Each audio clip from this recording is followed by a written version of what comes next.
जब प्रधानमंत्री जी ने पीठ पे हाथ रखा और आशीर्वाद दिया और पोस्ट किया कि हाँ कौशल किशोर या हमारे गीत के बारे में पोस्ट किया, तो वो बहुत ही ज़्यादा एक भावुक क्षण था मेरे लिए। और पूरा देश ऐसा लग रहा था कि एक हो गया उस गाने को लेके। प्लीज़ आप अपने बच्चों को फ्रीडम दीजिए, क्योंकि वही जो है आपके भविष्य को बदलेंगे और वही इस पूरे प्रदेश को, ढाका को, चंपारण को गौरवान्वित महसूस कराएंगे। सबके सुहागिन रखिहा, दीहा उमीर हजार, हे दीनानाथ सुन ला पुकार। मैंने सोचा कि मैं लाइफ में ठीक है कि रिस्क है, लेकिन पापा ने भी साथ दिया, माँ ने साथ दिया और फिर मैं निकल। परिवार का बचपन से आपको सपोर्ट मिला है? बहुत सपोर्ट था, बिना परिवार के सपोर्ट के मैं कर ही नहीं सकता था, क्योंकि मैं 16 साल, लगभग 15 साढ़े 15 साल की उम्र में मुंबई गया था। इतना ज़्यादा प्यार मिला है इस बार, हर साल मिलता है और इस बार तो देश विदेश हर जगह से प्यार मिला है। तो छठी मैया का आशीर्वाद मैं महसूस कर पाता हूँ और हर बिहारी महसूस कर पाता है, तो उनकी कृपा तो है ही मुझ पे। नमस्कार, आप देख रहे हैं एएचओ न्यूज़। मैं हूं आपके साथ आरिफ फयाद। इस वक्त मेरे साथ एक ऐसे व्यक्ति मौजूद हैं जो किसी परिचय के मोहताज नहीं है। दरअसल आपको बता दें कि ढाका के लाल कौशल किशोर हैं इस वक्त मेरे साथ मौजूद। इनसे कई मुद्दों पे आज बातचीत करेंगे कि जिस वक्त पूरा देश कोरोना के चपेट में था, लोग अपने घरों से नहीं निकल रहे थे, उस वक्त इन्होंने अपने संगीत के माध्यम से लोगों के चेहरे पे मुस्कान लाने का इन्होंने काम किया था। इनका गाना काफ़ी ट्रेंडिंग में उस समय चल रहा था, मुस्कुराएगा इंडिया। साथ ही साथ कई और भी हिट गाना देने का इन्होंने काम किया। अब तक सीधा इनसे बातचीत करेंगे। सबसे पहले तो आपका बहुत बहुत स्वागत है आपका एएचओ न्यूज़ पे। एएचओ न्यूज़ के सभी दर्शकों को मेरा प्रणाम है और आपने इतना अच्छा परिचय दिया उसके लिए धन्यवाद आपका। कौशल जी, जिस वक्त पूरा देश कोरोना के चपेट में था, लोग अपने घरों से निकल पाने में काफ़ी मुश्किल अपने आप को समझ रहे थे, उस वक्त आपने एक गाना लिखा मुस्कुराएगा इंडिया। इसका ख्याल आपके दिमाग में कैसे आया था? देखिए, ख़्याल यही था कि हम लोग सकारात्मक सोच के व्यक्ति हैं, हम लोग हमेशा पॉजिटिव सोचते हैं और हमें यही सिखाया गया है बचपन से कि कितनी भी नेगेटिविटी हो, कितना भी अंधेरा हो, लेकिन सूरज निकलता ही है, रोशनी होती ही है।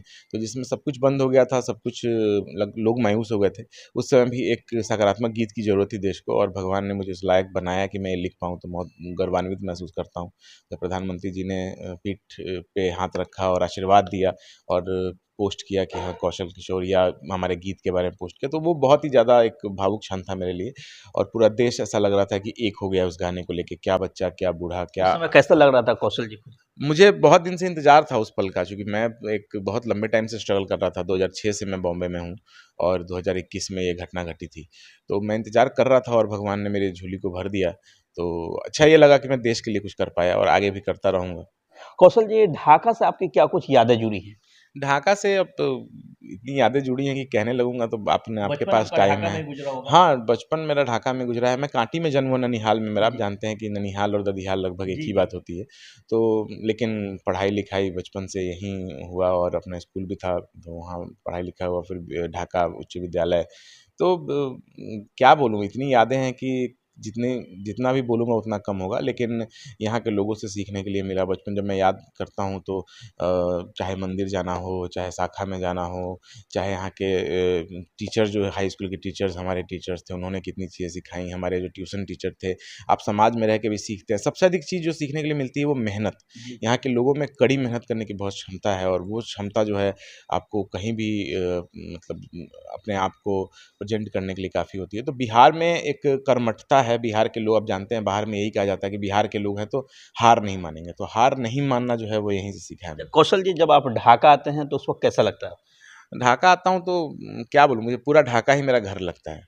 मुझे लगता है कि मैं घर में हूँ और बहुत, आप देख सकते हैं मैं बहुत जी। सुकून में हूँ और मुझे बहुत रिलैक्स फ़ील होता है। मुझे लगता है कि मेडिटेशन कर रहा हूँ मैं।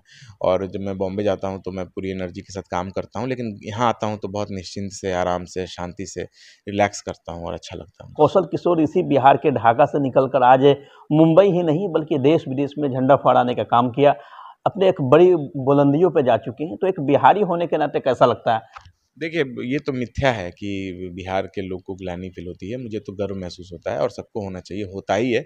ये एक मिथ्या है जो कि फैलाया गया है जी। कि बिहार है, बिहारी हैं, बिहारी हैं। बिहार के लोगों ने जो दिया है और बिहार ने जो किया है, वो अब किसी प्रदेश को सोचना पड़ेगा इसके जी। बारे में, क्योंकि मैं इस पे एक गीत भी लिख रहा हूँ, मैं आप देख सकते हैं, मैं थोड़ा-सा भावुक हो गया इस मोमेंट पे। मैं एक गीत भी लिख रहा हूँ और वो गीत कौन सा गीत बताएगा। है? मैं अभी आपको नहीं बता पाऊँगा कि उस गीत के बारे में, लेकिन मैं बिहार का एंथम लिख रहा हूँ और मैं फिर उस गीत में मैं बताऊँगा कि बिहार क्या है। इस वक्त आप कई हिट गाने दे चुके हैं, तो बचपन में आपके पास इसका ख्याल कैसे आया था? देखिए, मेरे पापा खुद ही लेखक रहे जी। हैं और वो लिखते थे और हमेशा आपके सुनाते पापा का थे। ढाका में एक बड़ा नाम भी है। जी, जी, उनका बड़ा नाम है और लोग बहुत प्यार देते हैं उनको, लोग बहुत जुड़े हुए हैं उनसे।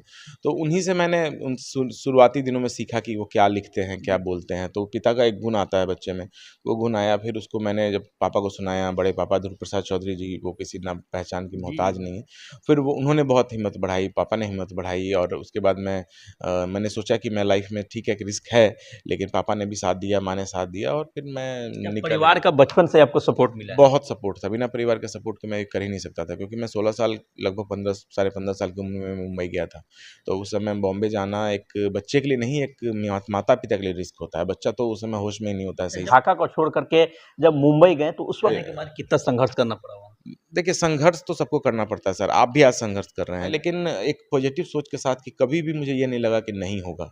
मुझे लगा आज नहीं तो कल, आज नहीं तो कल और घर पे बात करता था तो माँ-पापा हमेशा कॉन्फिडेंस देते थे।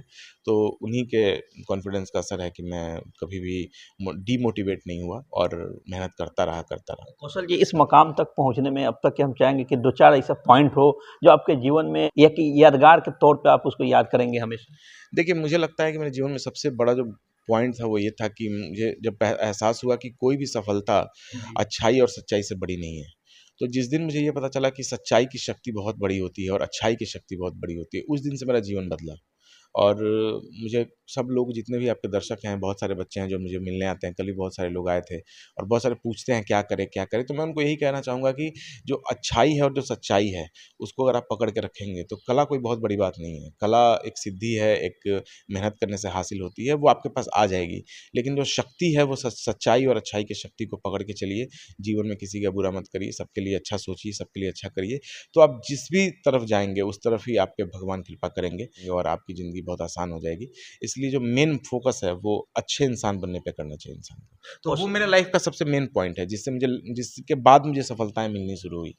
कौशल किशोर जी, हम चाहेंगे कुछ जो आपके हिट गाने अब तक के हैं, उसमें से कुछ हमारे दर्शकों को कुछ सुनाएँ। देखिए, मैं अभी तो बहुत सारे गाने हैं, लेकिन मैं आपको चूँकि छठी मैया का समय जी। चल रहा है और वो गाना मेरा कल मीसा भारती जी ने, तेजस्वी यादव ने भी शेयर कर दिया, तो बहुत ज़्यादा पॉपुलर हो रहा है गाना, तो मैं उसके 2 लाइन सुना जी। देता हूँ कि सबके सुहागिन रखिहा, दीहा उमीर हजार।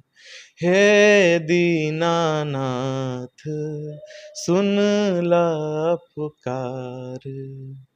जी। कौशल जी, एक और गाना हम चाहेंगे कि जिस वक़्त पूरा देश कोरोना काल के चपेट में था, मुस्कुराएगा इंडिया एक बार फिर से हमारे दर्शकों को एक बार पुनः मुस्कुरा दिया। वो तो विशाल भाई ने बहुत अच्छा गाया है, जी। बनाया है, मैंने तो बस लिखा है, लेकिन मैं गुनगुना देता हूँ आपके जी। लिए। फिर मुस्कुराएगा इंडिया, फिर जीत जाएगा इंडिया, जो साथ दे सारा इंडिया, फिर मुस्कुराएगा इंडिया, फिर मुस्कुराएगा इंडिया, फिर जीत जाएगा इंडिया। कौशल जी, जाते-जाते ढाका सहित समस्त देशवासियों को क्या कहना चाहेंगे? कहना ये चाहूँगा कि अपने बच्चों को फ्रीडम दीजिए, उन पे यकीन करिए। निश्चित रूप से आपके पास एक्सपीरियंस ज़्यादा है, लेकिन वो नई पीढ़ी है, वो नई चीज़ लेके आए हैं, उनको ब्लेस्ड करके भेजा गया है और वो आप ही के एक्सपीरियंस को, आप ही के नाम को आगे बढ़ाने के लिए आए हैं। तो बहुत सारे बच्चे आते हैं, वो कहते हैं कि पापा सपोर्ट नहीं कर रहे हैं, माँ जी। सपोर्ट नहीं कर रही हैं, चाहते हैं कि नौकरी कर लो, यहीं कुछ कर लो, यहीं कुछ कर लो। तो वो भी नौकरी करेंगे, वो भी यहीं रह जाएँगे, तो फिर आपका नाम कौन रोशन करेगा? उन पे आप प्लीज़ ट्रस्ट करिए और उनको उस लायक बनाइए, उनको मेहनत करने के लिए कहिए और उनको पारिश्रमिक बनाइए। किसी भी फ़ील्ड में जाना चाहे उसके लिए फ्रीडम किसी भी फ़ील्ड में जाना चाहें, अच्छा करना चाहते हैं तो आप उनको करने दीजिए। अगर आज मेरे मम्मी-पापा ने मुझे रोका होता, तो आप आज मेरा इंटरव्यू नहीं ले रहे होते और वो मुझे सुन नहीं रहे होते। तो मैं उनसे यही विनती करता हूँ कि प्लीज़ आप अपने बच्चों को फ्रीडम दीजिए क्योंकि वही जो है आपके भविष्य को बदलेंगे और वही इस पूरे प्रदेश को, ढाका को, चंपारण को गौरवान्वित महसूस कराएँगे। अपना कीमती समय देने के लिए आपका बहुत-बहुत धन्यवाद। धन्यवाद सभी लोगों को, एएचओ के सभी दर्शकों को मेरा बहुत प्यार। सब्सक्राइब करिए और लाइक करिए और सपोर्ट करिए। Thank you so much.